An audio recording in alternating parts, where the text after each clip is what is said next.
Bonjour et bienvenue sur notre chaîne YouTube. J'espère que vous allez bien. Je vais présenter un petit topo sur les diarrhées infectieuses. On va commencer par une petite introduction et quelques points essentiels à retenir. Euh, lors de la d'une diarrhée aiguë, chez l'adulte, une approche recherchant systématiquement les drapeaux rouges est indispensable afin de distinguer les cas pouvant mener à des complications et permet d'utiliser judicieusement les investigations complémentaires et également d'éviter la prescription inutile d'antibiotiques. Les diarrhées aiguës sont bénignes et d'évolution spontanément favorable dans la majorité des cas. Prévenir la déshydratation chez les patients ne présentant aucun signe de déshydratation à l'aide de solutions faites à la maison ou de solutions de réhydratation orale, c'est-à-dire les SRO. En cas de fièvre, de rectorragie et de persistance de symptômes au-delà de 3 jours, ainsi que pour les patients à risque de complications, une culture de sel et un traitement empirique sont indiqués. En présence de diarrhée sévère associée à la prise d'un traitement antibiotique, soit antérieur ou en cours, le diagnostic de colite à Clostridium difficile doit être évoqué et un arrêt de traitement du traitement en cours doit être évalué avant de traiter par le flagelle. Bien sûr, en cas d'épidémie, la déclaration est obligatoire.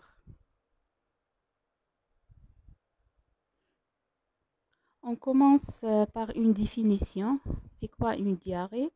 La diarrhée, c'est une élimination d'une quantité anormale de sel et d'eau supérieure en général à 300 grammes par jour.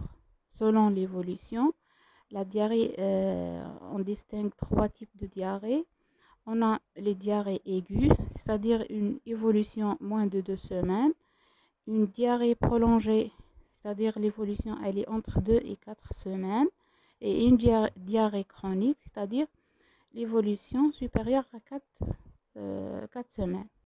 Il faut savoir repérer les situations d'urgence et les critères d'hospitalisation. On commence par la déshydratation aiguë. Les sujets à risque sont les nourrissons, les sujets âgés dépendantes, polymédiqués, surtout chez les malades sous diurétiques, et les immunodéprimés. La déshydratation, on a 3-4 stades de déshydratation. Une déshydratation légère, c'est-à-dire une perte de poids inférieure à 5%. Ici, on va trouver des muqueuses sèches cliniquement. Une déshydratation modérée, c'est-à-dire entre 5 et 10%, et la perte du poids elle est entre 5 et 10%. Ici, on trouve un pli cutané ébauché, perte de l'élasticité de la peau et le fontanelle déprimé chez le nourrisson avec les yeux cernés.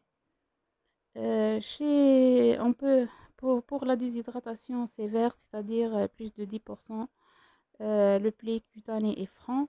On trouve une oligurie, une langue rôtie, trouble de la conscience. Le risque vital avec l'hydratation avec risque vital, on trouve l'hypotension, c'est-à-dire l'état de choc, tachycardie qui est réactionnelle, trouble de conscience allant coma. Ici, la perte du poids, elle est plus de 15%. Un autre critère d'hospitalisation, c'est le sepsis grave. D'abord, la définition du sepsis, c'est quoi? Le sepsis, c'est un syndrome inflammatoire, de réponse inflammatoire systémique d'origine infectieuse, c'est-à-dire suite à une infection grave, qui est ici l'infection digestive.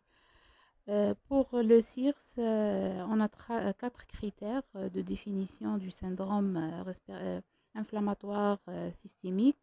c'est une fièvre supérieure à 38,5, une fréquence cardiaque supérieure à 90, une fréquence respiratoire supérieure à 20 cycles par minute et associée à une hyperleucocytose. Si cet syndrome inflammatoire systémique son origine est infectieuse, on l'appelle un sepsis. Le sepsis grave, c'est un sepsis associé à une hypotension qui répond au remplissage avec les solutés de réhydratation ou bien avec le plasmagel. Un choc septique, c'est un sepsis grave qui ne répond pas au remplissage, qu'on doit mettre le malade sous les bêta-mimétiques, c'est-à-dire la dopamine, le dobutamine, pour, pour qu'on soit efficace en matière de tension. Les sujets à risque de sepsis grave sont les immunodéprimés, les drépanocytaires, les sujets âgés et les neutropéniques. Troisième situation d'urgence, c'est le syndrome pseudo-occlusif dans les suites d'une diarrhée. On trouve un tableau d'occlusion colique sans obstacle. En général, c'est d'origine végétative. Les contextes cliniques associés, on trouve une colite grave. On peut trouver l'hypocalémie qui donne l'ius paralytique, ou bien dans un contexte de prise d'inhibiteurs de la motricité intestinale, comme l'imodium. Ici, c'est une indication de TDM pour soit qu'on élimine une complication, c'est-à-dire la perforation péritonite, et également que pour éliminer les autres causes d'occlusion, c'est-à-dire l'occlusion organique. Chez un malade qui a une notion de voyage d'une zone d'endémie palustre, devant toute diarrhée, il faut éliminer deux diagnostics, c'est le paludisme et la fièvre typhoïde. Paludisme par la goutte épaisse et la fièvre typhoïde, bien sûr, c'est les hémocultures et la coproculture, la sérologie, selon l'évolution, selon le stade de la maladie.